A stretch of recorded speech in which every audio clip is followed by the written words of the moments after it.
تک نظر گئی ہر زاویے سے دیکھا جہاں تک نظر گئی رحمت رحمت کا اس کی کوئی کنارہ ہی نہیں ہے رحمت کا اس کی کوئی کنارہ ہی نہیں ہے اس کے سوا جھکائے کہیں بھی بشر جگی اس کے سوا جھکائے کہیں بھی بشر جگی یہ بات کبریاء کو گوارا ہی نہیں ہے یہ بات کبریاء کو گوارا ہی نہیں ہے غافل کیا ہے ایسا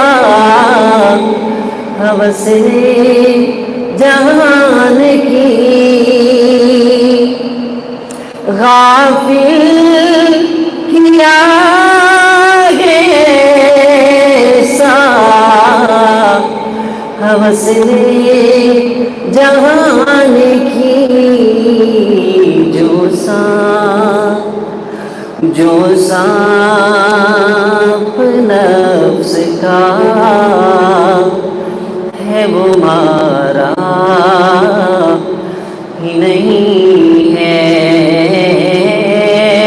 توبہ توبہ کیے بغیر گزارا نہیں ہے محشر میں منہ دکھائیں گے آقا کو کس طرح محشر میں منہ دکھائیں گے آقا کو کس طرح آقا آقا آقا نے گر کہا یہ ہمارا نہیں ہے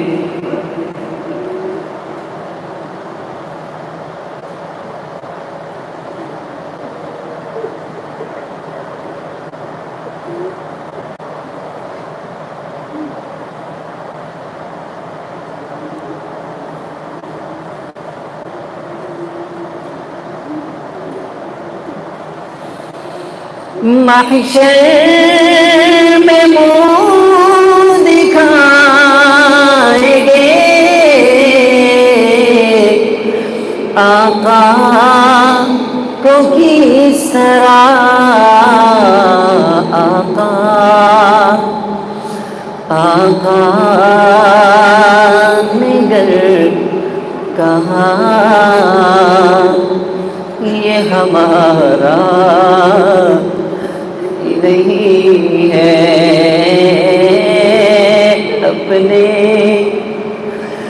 اپنے کسی عمل پہ سہارا نہیں ہے توبہ توبہ کیے بغیر گزارا ہی نہیں ہے ایسا ہے کون عالم فانی میں فقیر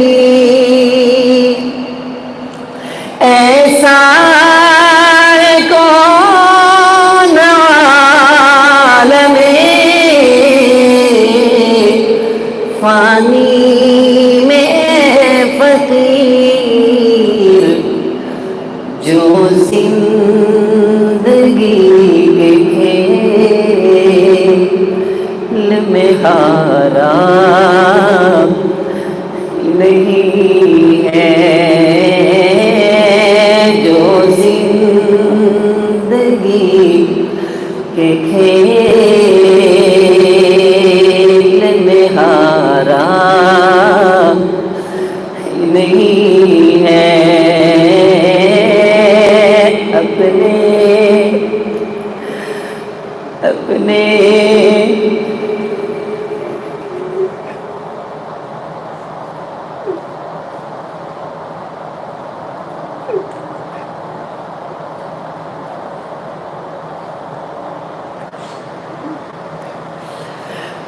اپنے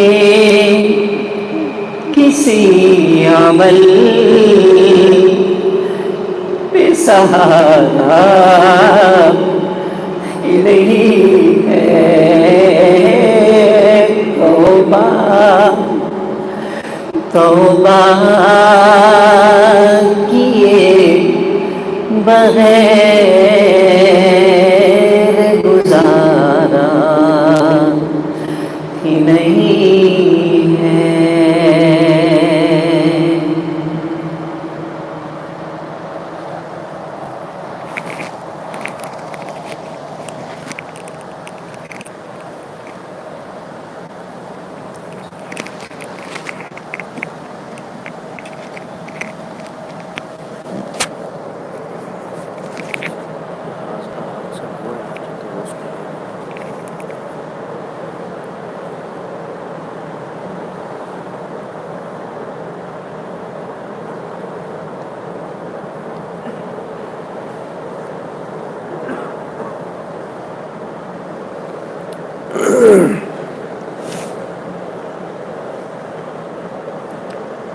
سبحان ربی العلی بہاب اللہم صلی علی سیدنا محمد وعلی آل سیدنا محمد وبارک وسلم۔ اے رب کریم، ہم آپ کے عاجز مسکین بندے ہیں، ہمارے گناہوں کو معاف فرما، خطاؤں سے درگزر فرما، عیبوں کی پردہ پوشی فرما۔ اللہ ہماری نگاہوں کو پاک فرما، دلوں کو صاف فرما، سینوں کو اپنی محبت سے لبریز فرما، اپنے عشق کی آتش ہمارے سینوں میں پیدا فرما، ہمارے انگ انگ سے اپنے ذکر کو جاری فرما، روئے روئے سے اپنے ذکر کو جاری فرما، ہڈی ہڈی بوٹی بوٹی میں اپنی محبت پیدا فرما۔ اے اللہ ہماری جسمانی بیماریوں کو دور فرما، روحانی بیماریوں کو دور فرما۔ پروردگار عالم ہمارے روزوں کو قبول فرما، ہماری تراویح کو قبول فرما۔ اے اللہ ختم قرآن کو قبول فرما۔ اے اللہ جنہوں نے ختم قرآن کیا، جنہوں نے پڑھا، ان کے پڑھنے کو قبول فرما، اور جنہوں نے تراویح میں سنا ان کے سننے کو قبول فرما۔ اے اللہ اس کے بدلے ہم سے راضی ہو جا، ہمیں اپنی رضا نصیب فرما۔ آپ کے پیارے حبیب صلی اللہ علیہ وسلم نے فرمایا، للصائم فرحتان، روزہ دار کے لیے دو خوشیاں ہوتی ہیں، ایک جب روزہ افطار کرتا ہے اس وقت خوشی ہوتی ہے، اور دوسری جب قیامت کے دن اللہ سے ملاقات کرے گا اس دن اس کا دل خوش کر دیا جائے گا۔ اے اللہ ہمیں یہ دونوں خوشیاں عطا فرما دیجیے۔ اے اللہ ویسے بھی رمضان شریف مکمل ہونے کا وقت قریب ہے، اے اللہ ہمیں ایک خوشی تو عید کی عطا فرما دیجیے اور دوسری خوشی قیامت کے دن عطا فرما دیجیے۔ اللہ ہم پر رحمت کی نظر فرما۔ آپ کے محبوب صلی اللہ علیہ وسلم نے فرمایا، وآخر وعدکم من النار، رمضان کا آخری اشرہ جہنم سے آزادی کا اشرہ ہوگا۔ اے اللہ جتنے لوگ یہاں موجود ہیں یہ ان دعاؤں پر آمین کہہ رہے ہیں، اے اللہ سب کو جہنم سے نجات عطا فرما۔ اے اللہ ہم سے تو دھوپ کی گرمی برداشت نہیں ہوتی، جہنم کی گرمی کہاں برداشت ہوگی؟ اللہ ہم سے تو دو بندوں کے سامنے کی ذلت برداشت نہیں ہوتی، قیامت کا دن ساری مخلوق کے سامنے کی ذلت کہاں برداشت ہوگی؟ اللہ ہم پر مہربانی فرما لیجئے۔ اے اللہ ہم سے تو 2 کلو کا بوجھ سر پہ اٹھایا نہیں جاتا، قیامت کے دن یہ گناہوں کا ٹنوں کا بوجھ ہم سر پہ کیسے اٹھائیں گے؟ اللہ ہم پر رحمت فرما دے، ہمارے گناہوں کو معاف کر دے، ٹوٹے پھوٹے عملوں کو قبول فرما لے۔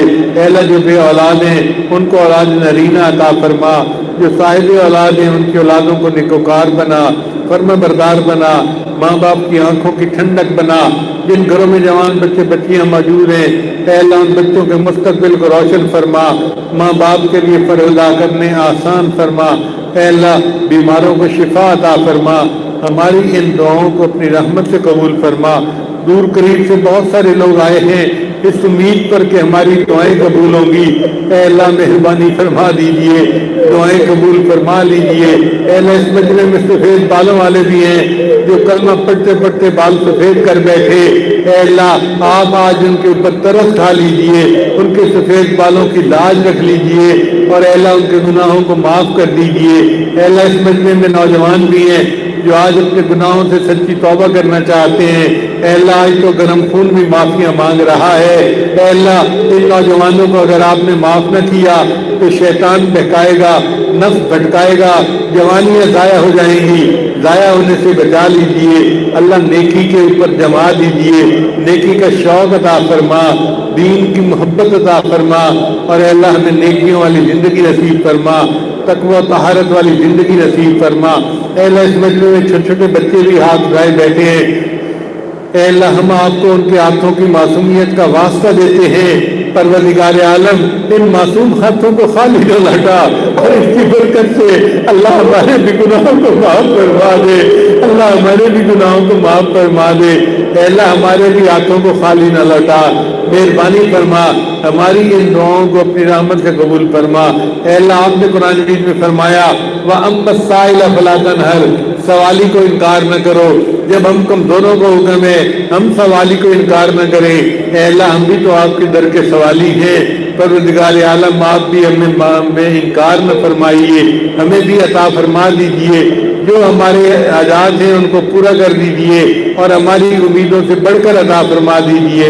اللہ ہم نے تو اپنی ضرورتوں کے بقدر مانگا، آپ ہمیں اپنی شان کے بقدر عطا فرما دیجئے، رحمت کا معاملہ فرما، ہماری ان دعاؤں کو اپنی رحمت سے قبول فرما۔ اللہ آپ نے جب فرعون کے پاس موسیٰ علیہ السلام کو، ہارون علیہ السلام کو بھیجا تو انہیں فرمایا فَقُولَا لَهُ قَوْلًا لَيِّنًا، کہ تم جاؤ اور دونوں فرعون کے ساتھ نرم گفتگو کرنا۔ اے اللہ وہ فرعون جو انا ربکم الاعلیٰ کا دعویٰ کرتا تھا، آپ اس کے ساتھ نرمی کا معاملہ کرنے کا حکم فرماتے ہیں۔ اے اللہ یہ جتنے لوگ یہاں مسجد میں موجود ہیں یہ سب سبحان ربی الاعلیٰ کی روزانہ سجدے میں سر ڈال کے گواہیاں دیتے ہیں۔ اے اللہ ہمارے ساتھ بھی نرمی کا معاملہ فرما لیجئے، اللہ ہمارے ساتھ بھی نرمی کا معاملہ فرما لیجئے، رحمت کا معاملہ فرما دیجئے۔ اے اللہ اعتکاف میں جتنے لوگ یہاں بیٹھے ہیں جب گھروں سے چلے تھے ان کے بیوی بچوں نے کہا تھا ہمارے لیے بھی دعائیں کرنا، ہمیں بھی یاد رکھنا، ہمیں بھی بخشوا کے آنا۔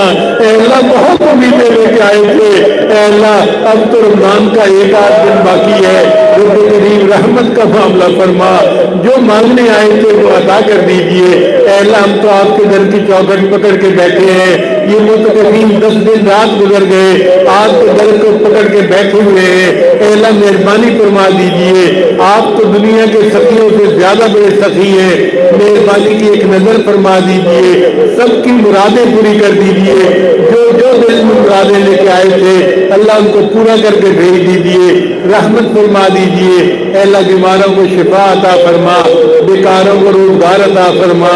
اے اللہ جو نوجوان ہیں ان کو نیک دیندار قدردان رشتے نصیب فرما، اور شادی کے راستے میں جو رکاوٹیں ہیں ان کو بھی دور فرما، ماں باپ کے لیے ان کے فرض ادا کرنے آسان فرما۔ اللہ ہماری ان دعاؤں کو اپنی رحمت سے قبول فرما۔ آپ کے حبیب صلی اللہ علیہ وسلم نے جبریل علیہ السلام کی بددعا پر آمین کہی تھی، اور جبریل علیہ السلام نے بددعا یہ مانگی تھی برباد ہو جائے وہ شخص جس نے رمضان کا مہینہ پایا اور اس کی اپنی بندی نہ کروائی میرے مولا، عمل تو ہمارے گناہ ہو جاتا ہے، اوپر سے اگر یہ دعا لگ گئی تو کیا بنے گا؟ اور اس پر آپ کے معمول نے آمین کہہ دیا تھا۔ میرے اللہ معاف کر دیجئے، اے اللہ دل چاہتا ہے ساری رات یہاں بیٹھے رہے، آپ کے سامنے روتے گڑگڑاتے رہے، معافیاں مانگتے رہے اور آپ کو منا کے اٹھے، مگر اے اللہ ہم انسان ہیں، کمزور ہیں، چند منٹ میں تھک جاتے ہیں، اے اللہ تو خود ہی مہربانی فرما۔ اللہ ہمارے گناہوں کو معاف فرما۔ اے اللہ جن کی آپ نے مغفرت کر دی ان کے لیے تو رمضان کے بعد عید کا دن ہوگا، اور جن کی آپ نے مغفرت نہ کی اللہ ان کے لیے تو وعید کا دن ہوگا۔ اللہ ہمیں وعید کے دن سے بچا دیجیے اور عید کا دن بنا دیجیے۔ اللہ عید کا دن خوشیوں کا دن بنا دیجیے، رحمت فرما دیجیے، ہماری ان دعاؤں کو اپنی رحمت سے قبول فرما لیجیے۔ اللہ میں اخلاق حمیدہ عطا فرما۔ اے اللہ نبی الاسلام کی ایک ایک سنت پر محبت کے ساتھ عمل کرنے کی توفیق عطا فرما۔ اے اللہ ہمارے سارے ملک کی حفاظت فرما، یہ ملک بحرانوں کا شکار ہے، بحرانوں سے نجات عطا فرما، اس ہمارے ملک کو دین کا قلعہ بنا اور انہیں شریعت و سنت کے مطابق زندگی گزارنے کی توفیق عطا فرما۔ اے اللہ وقت کے حکام کو اچھے فیصلے کرنے کی توفیق عطا فرما۔ اے اللہ فوج پاکستان کی حفاظت فرما، ان کی مدد فرما، جو پاکستان کا دشمن ہے اللہ اس کو ہدایت عطا فرما، جن کی قسمت میں ہدایت نہیں ان کو چن چن کے دفع دور فرما۔ اللہ ہماری ان دعاؤں کو اپنی رحمت سے قبول فرما۔ اے اللہ ابھی آج مجھے خبر ملی ہے کہ پاکستانی ایک طیارہ کراچی میں تباہ ہو گیا ہے۔ اے اللہ جتنے لوگ بھی تھے سب کو شہادت کا مرتبہ نصیب فرما، اور جو ان کے پسماندگان ہیں ان کو صبر جمیل عطا فرما۔ اے اللہ رحمت کا معاملہ فرما، اے اللہ کرم کا معاملہ فرما، ہماری ان دعاؤں کو اپنی رحمت سے قبول فرما۔ اے اللہ کرونا وائرس کی بیماری کو ختم فرما۔ اے اللہ ہمارے ملک میں جو مہنگائی کا عذاب آیا ہوا ہے اس عذاب سے ہمیں نجات عطا فرما۔ اے اللہ ہمارے لیے مدارس اور مساجد کے دروازوں کو کھول دیجیے، ان کو پھر سے آباد کرنے کی توفیق عطا فرمائیے، اپنے گھر کا دیدار عطا فرما، اپنے عظیم سے ان کے در کی قبولیت والی حاضری ہمیں بار بار نصیب فرما۔ ہماری ان دعاؤں کو اللہ اپنی رحمت سے قبول فرما۔ اے اللہ ہمارے پورے شہر پر رحمت نازل فرما، پورے رحم پر برکت نازل فرما۔ جتنے لوگ ہیں امیر ہیں غریب ہیں پڑھے لکھے ہیں ان پڑھ ہیں، اللہ مرد ہیں عورتیں ہیں، سب کو اللہ اپنی رحمت سے وافر حصہ نصیب فرما۔ ہماری ان دعاؤں کو اپنی رحمت سے قبول فرما۔ اے اللہ اعتکاف والوں کی ان دعاؤں کو پورے شہر کے حق میں قبول فرما، پورے ملک میں حق میں قبول فرما، بلکہ پوری امت کے حق میں قبول فرما۔ اے اللہ ہمیں دجال کے فتنوں سے محفوظ فرما اور اپنی رحمت کے ساتھ ہمارے ایمان کی حفاظت فرما۔ کریم آقا رحمت کا معاملہ فرما۔ میرے مولا ہم قسم اٹھا کر کہتے ہیں آپ کے سوا کوئی ہمارا حاجت روا نہیں، کوئی مشکل کشا نہیں، کوئی ہماری پناہگاہ نہیں۔ اے اللہ جائیں تو کہاں جائیں، مانگے تو کس سے مانگے، نہ تیرے سوا کوئی در ہے نہ کوئی گھر ہے۔ اے اللہ ایک آپ ہی کا در ہے، اسی پہ بیٹھے مانگ رہے ہیں۔ اللہ ہماری جھولیاں بھر دیجیے، مرادیں پوری کر دیجیے، ہماری ان دعاؤں کو اپنی رحمت سے قبول کر دیجیے۔ رمضان مبارک کی ان بابرکت گھڑیوں میں اللہ گناہوں کو معاف فرما دیجیے اور ہمیں تقوی کی زندگی گزارنے کی توفیق عطا فرما دیجیے۔ اے اللہ جن لوگوں نے ہمیں دعاؤں کے لیے پیغام بھیجے ہیں، خط لکھے ہیں، فون کیے ہیں، اے اللہ ان سب کی حاجات کو پورا فرما اور ان کو ان دعاؤں میں وافر حصہ نصیب فرما۔ ربنا تقبل منا انک انت السمیع العلیم تب علینا۔ اے اللہ ہمارے ایک قریبی عالم علامہ ڈاکٹر خالد محمود صاحب جو ہمارے استاد بھی تھے، ہمارے مہربان بھی تھے، اے اللہ وہ وفات پا گئے، اے اللہ ان کی بخشش فرما اور ان کو اپنے قرب کے اعلیٰ ترین درجات عطا فرما۔ اے اللہ قریب کے دنوں میں ہمارے ایک بڑے ہی محترم شخصیت حضرت پالن پوری رحمت اللہ علیہ جو دارالعلوم دیوبند کے بخاری شریف کے استاد تھے وہ وفات پا گئے۔ اے اللہ ان کی مغفرت فرما اور ان کو اپنے قرب کے اعلیٰ ترین درجات عطا فرما۔ اے اللہ ہماری ان دعاؤں کو اپنی رحمت سے قبول فرما، اور جو علماء مشائخ اس وقت دین کا کام کر رہے ہیں اللہ تو ان کی حفاظت فرما اور ان کی ہمتوں میں اضافہ فرما، اور اے اللہ ان کو اپنی رحمت کے ساتھ دین کی سربلندی کے لیے مزید کام کرنے کی توفیق عطا فرما۔ صلی اللہ تعالی علی حبیبہ سیدنا محمد و آلہ۔ اے اللہ ہمارے والدین عزیز اقارب مشائخ جو فوت ہو چکے ان کی مغفرت فرما، اور جن کی آپ نے مغفرت کر دی قرب کے اعلیٰ ترین درجات عطا فرما۔ صلی اللہ تعالی علی حبیبہ سیدنا محمد و آلہ و اصحابہ اجمعین برحمتک یا ارحم الراحمین۔